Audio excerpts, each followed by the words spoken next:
Very good evening to all of you. मैं पूनम सिंघल। आज हम डिस्कस कर रहे हैं 10th class social science fourth PYQ series का पार्ट 2। इसमें हम शॉर्ट आंसर टाइप क्वेश्चंस या 2 मार्क क्वेश्चंस को डिस्कस करने वाले हैं। आज का फर्स्ट क्वेश्चन है, सरस्वती सिंधु सभ्यता की नगर योजना की दो प्रमुख विशेषताएं क्या थी? उत्तर देखते हैं। सरस्वती सिंधु सभ्यता विश्व की सबसे विकसित नगरीय सभ्यताओं में से एक थी, जिसकी नगर योजना अत्यंत उन्नत मानी जाती है। इसकी मुख्य विशेषताएं देखते हैं। फर्स्ट है ग्रिड पैटर्न। सड़कें एक दूसरे को समकोण पर काटती थी, यानी सड़कें जो थी वो एक दूसरे को समकोण पर इस तरीके से काटती थी, जिससे नगर सुव्यवस्थित बनता था।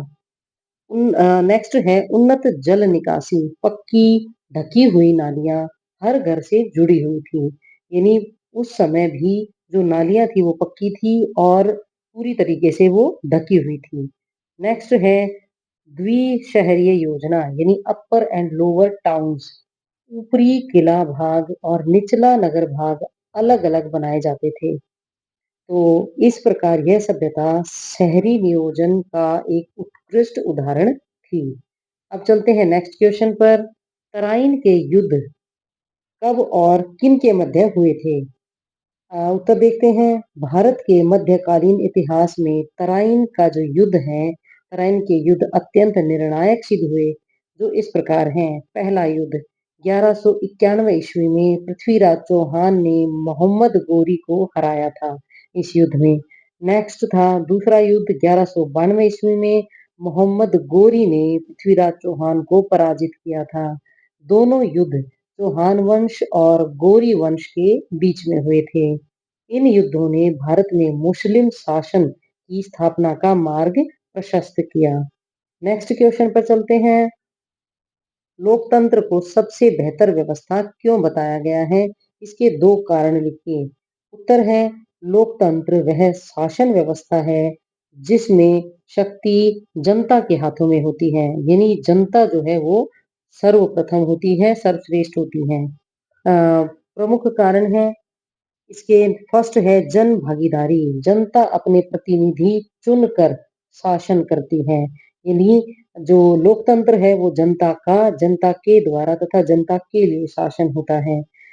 नेक्स्ट है अधिकारों की सुरक्षा। स्वतंत्रता, समानता और मौलिक अधिकार सुनिश्चित रहते हैं। नेक्स्ट है उत्तरदायी सरकार।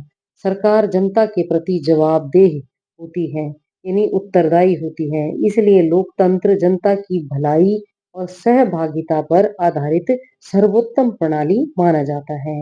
नेक्स्ट क्वेश्चन पर चलते हैं। 3 राज्यों के नाम बताएं जहां काली मृदा है, काली मृदा पाई जाती है और इस पर मुख्य रूप से कौन सी फसल उगाई जाती है?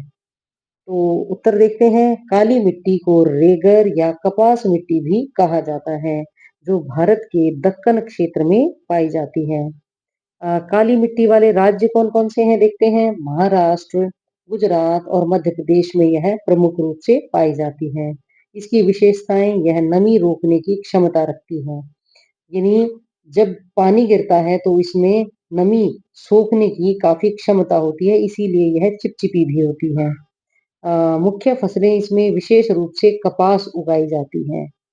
तो काली मिट्टी भारत की कपास उत्पादन की रीढ़ मानी जाती है। अब चलते हैं नेक्स्ट क्वेश्चन पर।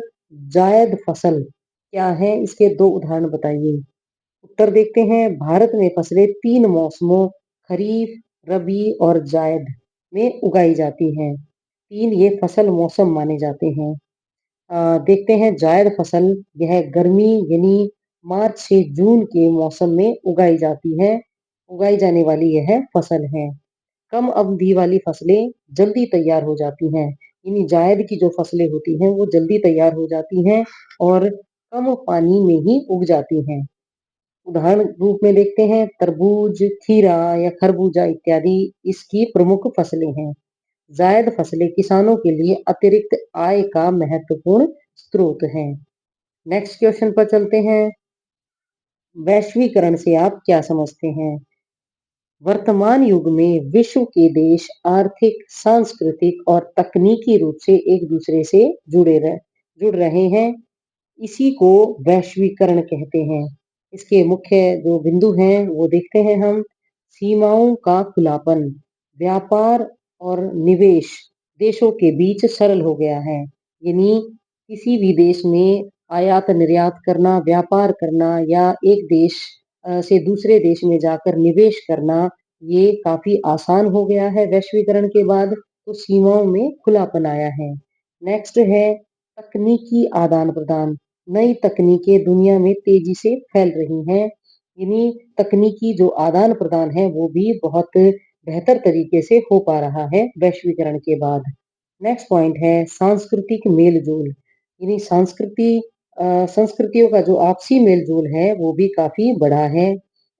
जैसे भोजन, भाषा या पहनावा इत्यादि का आदान प्रदान काफी बढ़ जाता है। तो आज के लिए इतना ही। Thanks for watching. Have a nice day.